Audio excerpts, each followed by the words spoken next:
เฮ็ดงานคุมื้อนี้ก็บ่ได้หวังร่ำหวังรวยดอกทุกคนเฮ็ดพอได้กินเจ้าของนี่ล่ะบ่ลำบากไผบ่ได้พึ่งพาผู้ใดแล้วเข้าสู่วัยนี้แล้วเนาะวัยทำงานวัยสร้างเนื้อสร้างตัวสร้างเนื้อสร้างตัวในยุคนี้ก็ยากคักอยู่เด้อกว่าสิหาเงินใช้แต่ละบาทบ่แม่นของง่ายแต่ว่าใช้นี่คราวเดียวเบิด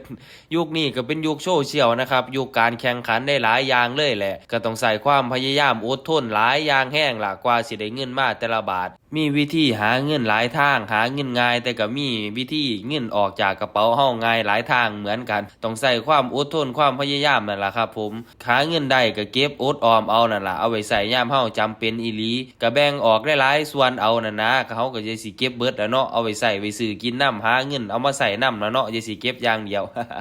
กับข้าวแลงผมมื้อนี้ก็โอ้โห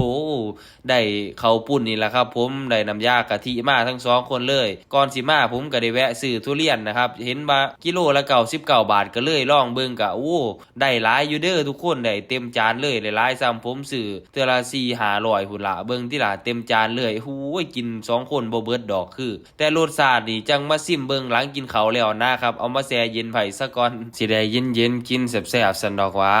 มาเด้อทุกคนกับข้าวแลงมื้อนี้ข้าวปุ้นนี่ล่ะบ่ได้เฮ็ดเมนูอีหยังเลยพากันเมื่อยจากการเฮ็ดงานแล้วหาซื้อกินเอานี่ล่ะคู่ของผมก็แบบนี้ล่ะครับผมบางมื้อก็ซื้อกินบางมื้อก็เฮ็ดกินเอาถ้ามีเวลาหรือเวลาว่างถ้าบ่เมื่อยจากการทำงานนี่สิพากันเฮ็ดกับข้าวกินถ้ามื้อใดแบบว่าเมื่อยจากการทำงานอีหลีคือมื้อนี้ก็บ่เฮ็ดกับข้าวกินเลยซื้อกินเอากินง่ายๆพออิ่มท้องแล้วก็นอนซื่อๆกินข้าวปุ้นอิ่มแล้วก็มาเด้อครับผมเอาท้องไว้กินทุเรียนนำซิมเบิ่งรสชาติก็โอเคกับราคาเลยครับก็บ่ถือว่าเป็นทุเรียนเกรด A ก็กินได้พอดีอยู่ครับก็ซ้ำราคาที่เฮาซื้อมานั่นล่ะแต่ว่าได้หลายแฮงทุกคนมีแต่ผู้งามๆเสียดายถ้าเป็นทุเรียนเกรด A นี่คือสิแซ่บมันคักว่ากินข้าวกินทุเรียนอิ่มแล้วก็มาเด้อครับเติมน้ำไว้ตู้เย็นก่อนว่าสิซื้อมาเติมไว้หลายมื้อแล้วล่ะบ่ได้ซื้อจักเทื่อมื้อนี้ก็เลย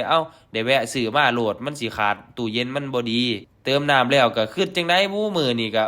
เบิ่งเวลาแล้วกว่าสิได้พักผ่อนก็เหลืออีกประมาณ2-3ชั่วโมงล่ะก็เห็นถ้วยบ่ทันล้างก็เลยลุกมาล้างให้มันแล้วซะเป็นพ่อบ้านที่ดีแน่นั่นล่ะเทื่อมื้อหน้าเมียเฮ็ดว่าเป็นพ่อบ้านที่ดีเลี้ยงเบียร์จักขวดจังซี่คือสิมีแรงคัก